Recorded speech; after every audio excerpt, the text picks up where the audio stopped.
Hello everybody, you join me very early on a Tuesday morning and we are off to get our car remap. Our car remap. So I'm off to Sunderland Performance Centre, which is a long journey away. We are pushed for time, so we will get going. And yeah, hope you enjoy this video.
Remap done. So then, where's this fuck shit? Here we go. So the remap's been done by Performance Centre in Sunderland. Now, I've never been to Sunderland, and the reason we're now in IKEA, you don't know we're in IKEA, but we are in IKEA at the moment, is because I got absolutely lost getting out of there, missed my turn off, and never mind. If you are looking at getting remapped from the north, check them out. Check the website out definitely, because you can put in all your details of what car it is and the potential gains you can get. So on the website it did say it would go from, well, 272 to 350, but obviously that is like 100% ideal situation, probably like brand new car from factory, or maybe with like air filters and stuff, but that's like, it's a rough estimate. It could be more, it could be less. Obviously this has got 30,000 miles on the clock. It'll have lost a bit of brake horsepower, there's a bit of wear in the parts and what not. It has just had a new turbo, which is maybe why, if you have a look, stock brake horsepower on here, I'll put a graphic on the screen over this side. So stock is actually pulling 282 brake horsepower rather than 272, so I had an up of 10. Now that might be because of the new turbo, but either way the car is pulling more than stock. Now this isn't new from Audi. Audi normally underestimate the cars, and we're now up to 331. We'll just round it to 330 because it's nice and easy to say. And then torque's gone from 607 to 707, so it's an increase of 100, which is, as you guys know, this camera mount isn't very good, and I have just broke it, so if this camera just all of a sudden spins round and is facing the wrong way, I do apologise. But 50 brake horsepower, 100 newton meters of torque, that's a lot, because my A5 was 230 brake, and jumping into this at 270, that was a 50 brake horsepower different, and it's a lot different. So we shall see, we shall see. I am very excited to go. We'll set the GoPro off so you can get some footage of the car going. Stop! It's twisted now. It is a very sunny day. There's a matte green A5 there, and that is very nice. Let's just concentrate on not curbing my alloys here. Okay, let's go.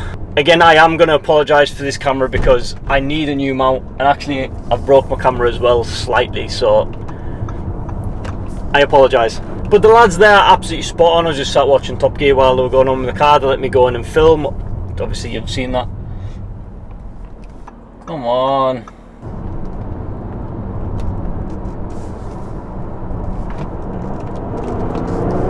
Oh shit.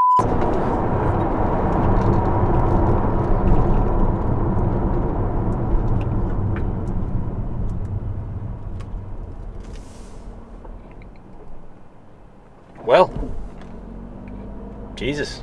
Well, there's definitely a difference. So, well, that's good. That's not money wasted. Speaking of money, to do this for this kind of car, I think was 300. I'm sure it was about 300 for a remap. So sat here now at 330 brake horsepower is basically exactly the same, well, a little bit more spec than the bi-turbo engine, which you'd be looking at paying another £2,000 to get that on top of this car sort of thing. So value for money, you better just getting one of these cars and remapping it than getting the bi-turbo. Bit of consumer advice for you there.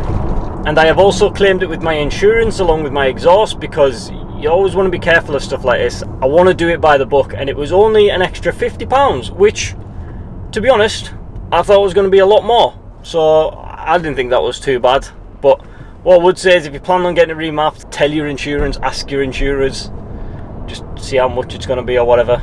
So the guys remapping it, when they brought the car back and handed over the keys, they said it is very quick, but, and this is when I generally thought something has got to have gone wrong, because that's just my luck recently. Something's definitely gone wrong.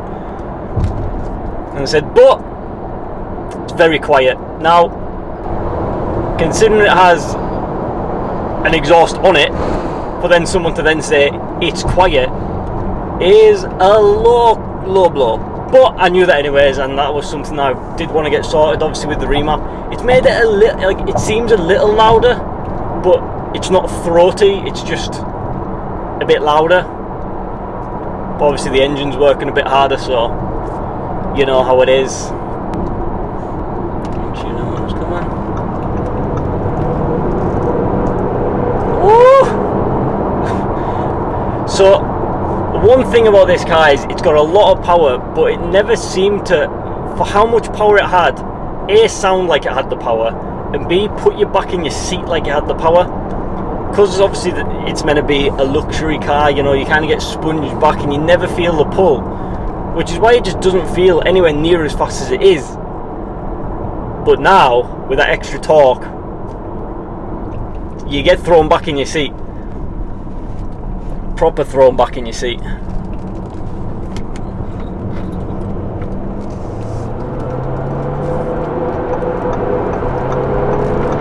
Woohoo! Oh yes. Oh. See, I thought this might be the problem with the camera at the moment, but we'll sort it out. We'll sort it out when we get home. Or we'll get a new camera stand or something, I don't know. But obviously we can't maintain this. Okay, so we're at 60 mile an hour now. Sport mode. 70. 70. 70. Still 70.